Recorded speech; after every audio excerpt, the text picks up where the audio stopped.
पैसे कमाने के मौके बार बार नहीं आते। तुम्हारे पास सोचने के लिए सिर्फ 10 सेकंड है। अगर तुमने 10 सेकंड में अपना जवाब नहीं दिया तो मैं यहाँ से चुपचाप चला जाऊंगा। 1 2 3 4 5। यश गिनती कर रहा था और रिया उलझन में थी। रिया का मन उससे सवाल कर रहा था। रिया के एक मन ने उससे कहा, होने के लिए आकाश है तो बुरा ही, और वैसे भी बुरे के साथ बुरा होने में कोई हर्ष नहीं है। वहीं रिया के दूसरे मन ने उससे कहा, नहीं रिया, ऐसा करना गलत है। आकाश चाहे बुरा हो लेकिन तू वैसी नहीं है। यश ने काउंटिंग जारी रखते हुए कहा, 8 9 10। टाइम अप मिस रिया। रिया ने कॉन्फिडेंस के साथ यश से कहा, मिस्टर यश ओबरॉय, मैं मिस्टर आकाश ओबरॉय के लिए काम कर रही हूँ और उन्हें धोखा नहीं दे सकती। सॉरी। यश ने मुस्कुराते हुए रिया से हाथ मिलाया और कहा, सॉरी, मुझे तुम्हारे लिए अब बहुत बुरा फील हो रहा है रिया। तुमने बहुत बड़ा मौका मिस कर दिया। Good luck. इतना कहकर यश कैफे से बाहर चला गया। वहीं डीके के फोन करने के बाद आकाश भी कैफे के बाहर आ चुका था। उसने अपनी कार से यश को रिया से हाथ मिलाते हुए देख लिया। रिया को देखकर आकाश ने गुस्से से मन ही मन में कहा, अच्छा गेम खेला तुमने रिया। मुझे तो तुम पर शुरू से ही शक हो गया था। मुझे पूरा यकीन था यश इस बार मेरे खिलाफ किसी ऐसे को इस्तेमाल करेगा जिस पर मुझे कभी भी शक ना हो। एक अनाथ लड़की जिसने कभी कोई गलत काम नहीं किया। कॉलेज की टॉपर, ईमानदार लड़की जिसने स्कॉलरशिप से अपनी फीस भरी, अपने दम पर जिसने नौकरी पाई हो और जो ऑफिस की पॉलिटिक्स में इन्वॉल्व ना हो। लेकिन वो कहते हैं ना, सच को जितना भी छुपा लो आखिरकार सामने आ ही जाता है। अब देखो मैं तुमको कैसे सबक सिखाता हूँ। और फिर आकाश ने डीके को उपहास भरी नजरों से देखकर कहा, तुम ही कह रहे थे ना डीके, इस लड़की पर भरोसा किया जा सकता है। देख लो, सच तुम्हारे सामने है। डीके ने कुछ भी नहीं कहा और वो सर झुकाए खड़ा रहा, क्योंकि उसे पता था इस वक्त आकाश ओबरॉय गुस्से में था। इस वक्त उसे कुछ भी कहना सही नहीं था।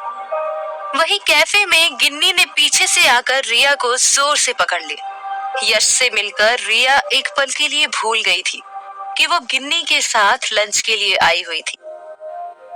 गिन्नी ने रिया को गले लगाते हुए कहा, सॉरी यार, तुझे वेट करना पड़ा। पहले खाना ऑर्डर करते हैं, फिर तेरी ब्रेकअप स्टोरी सुनते हैं। बता क्या खाएगी?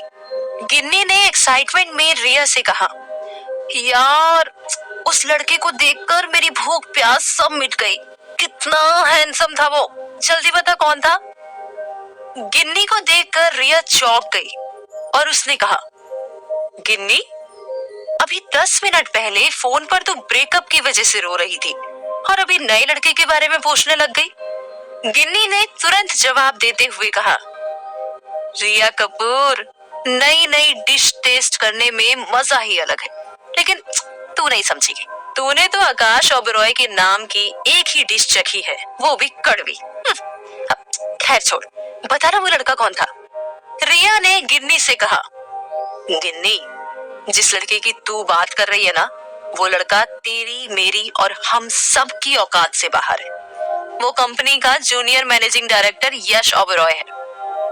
ये सुनकर गिन्नी मायूस हो गई। कुछ देर बाद रिया और गिन्नी ने खाना ऑर्डर कर लिया था। रिया ने फिश करी की बाइट लेते हुए गिन्नी से कहा, देख, तू कह रही थी ना मैंने नई नई डिश नहीं चखी, आज फिश करी खा रही हूँ तेरी देखा देखी में। गिन्नी रिया को देखकर मुस्कुरा दी और कहा, अब बता क्या क्या बातें हुई उस हैंडसम यश के साथ तेरी? रिया ने गिन्नी से कहा, बस आकाश के बारे में पूछ रहा था और उसकी जासूसी करने के लिए एक सूटकेस भरकर पैसा ऑफर कर रहा था। ये सुनकर गिन्नी ने चौंकते हुए कहा, तो तूने लिए ना पैसे? रिया ने गिन्नी से कहा, मुझे नहीं फंसना है इन दोनों भाइयों के बीच में। आकाश बुरा ही सही, लेकिन मैं उसे धोखा नहीं दे सकती। ये कहकर रिया ने खाने की एक बाइट ली और गिन्नी ने रिया के हाथ की चम्मच नीचे रखते हुए शौक में कहा, पागल है क्या? इतना बड़ा मौका तूने मिस कर दिया।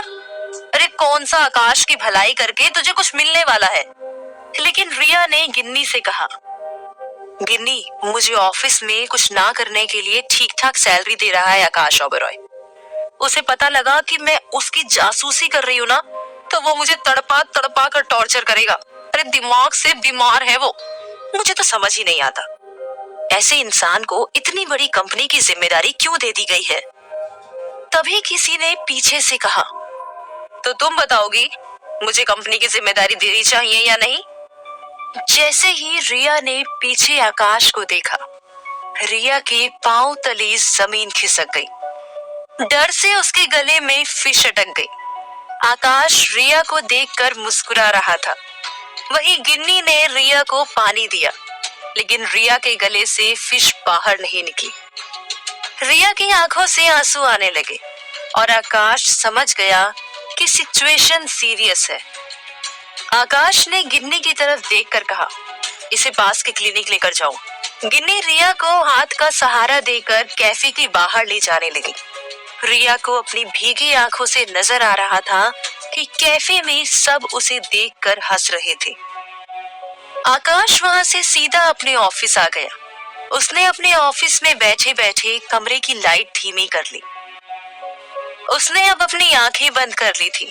उसके दिमाग में बार बार यश और रिया का चेहरा घूम रहा था। उसे अच्छे से याद था बचपन में वो और यश एक दूसरे के कितने करीब थे। एक बार जब यश को स्कूल में किसी लड़के ने मामूली झगड़े में नीचे गिरा दिया था, तब आकाश ने उस लड़के को बहुत पीटा था। यहाँ तक कि आकाश को स्कूल से निकाल दिया गया था। बड़ी मुश्किल से मोहन ओबेरॉय ने अपनी पहुंच का इस्तेमाल करके आकाश को फिर से स्कूल में दाखिला दिलवा दिया। यहाँ तक कि अपने लिए घर में आए हर एक गिफ्ट को आकाश यश को दे दिया करता था। आकाश को बहुत अच्छे से याद था, उसे मोहन ओबेरॉय से बर्थडे गिफ्ट में साइकिल मिली थी, लेकिन आकाश ने यश की खुशी के लिए अपनी साइकिल उसे दे दी थी। और जब यश का साइकिल से मन भर गया, तब जाकर आकाश ने वो साइकिल चलाई थी। यश आकाश की आंखों के सामने कब बड़ा हुआ उसे एहसास ही नहीं हुआ, लेकिन अब भी यश आकाश के लिए छोटा ही था। उसे वो बच्चों की तरह प्रोटेक्ट किया करता था। और फिर एक दिन आकाश का एक्सीडेंट हो गया। उस दिन से सब कुछ बदल गया। उस एक्सीडेंट को याद करके आकाश गुस्से से आग बबूला हो जाता था। आकाश ने तुरंत ऑफिस टेबल पर रखे पेपर वेट को गुस्से से खिड़की पर जोर से दे मारा।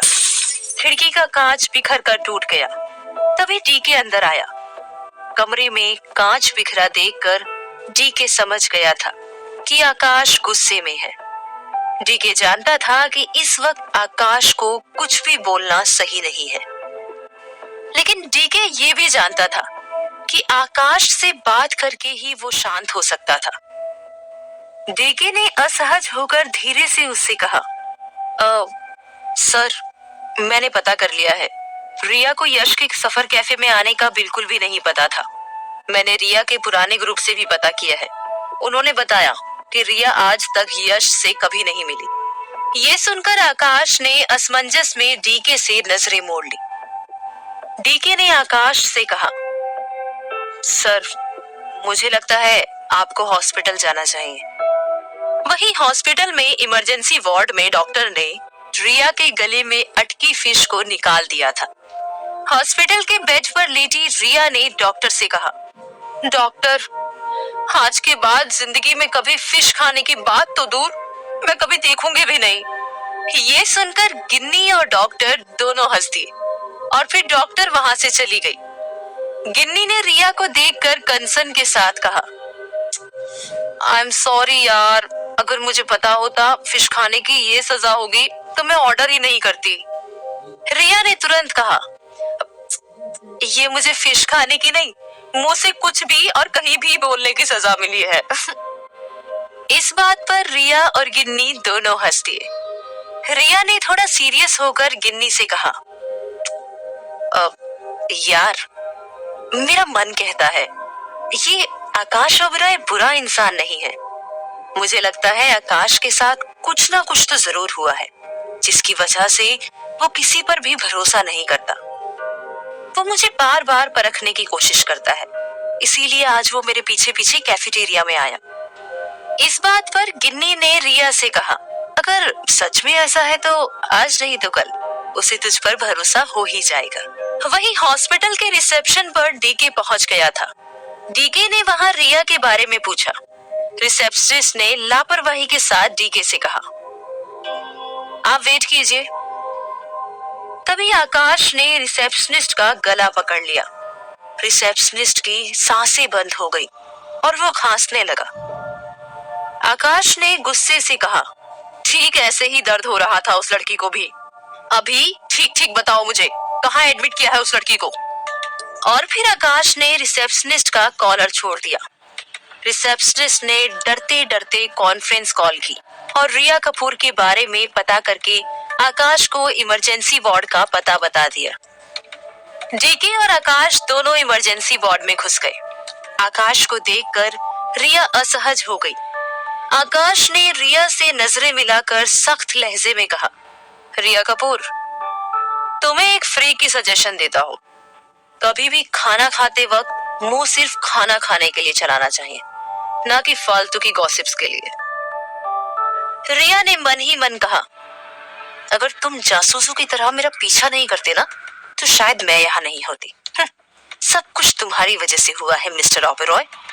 और फिर रिया ने आकाश से माफी के लहजे में कहा, I am sorry mister Oberoi. Akash ने डीके से कहा, डीके, रिया कपूर की डिस्चार्ज की फॉर्मेलिटी पूरी करो। और फिर आकाश ने रिया की तरफ देखकर कहा,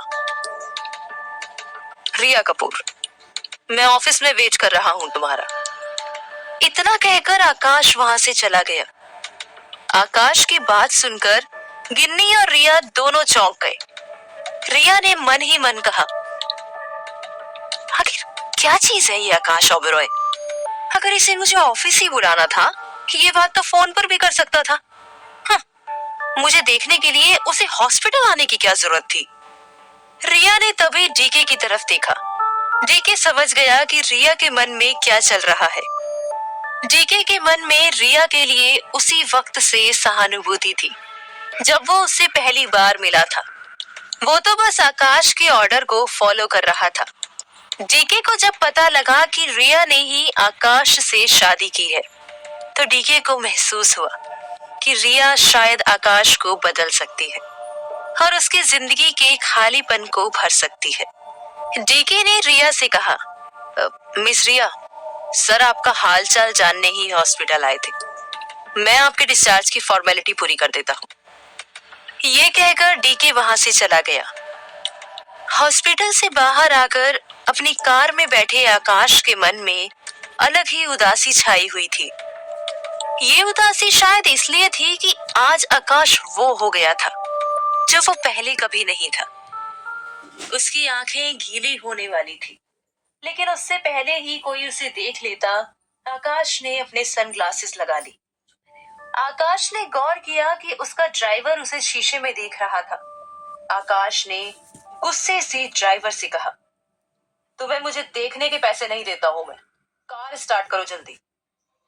आखिर क्या था आकाश का सच जिसकी वजह से आकाश बदल चुका था? क्या रिया जान पाएगी आकाश उसके साथ क्रूर क्यों है? जानने के लिए सुनते रहिए बंदरी।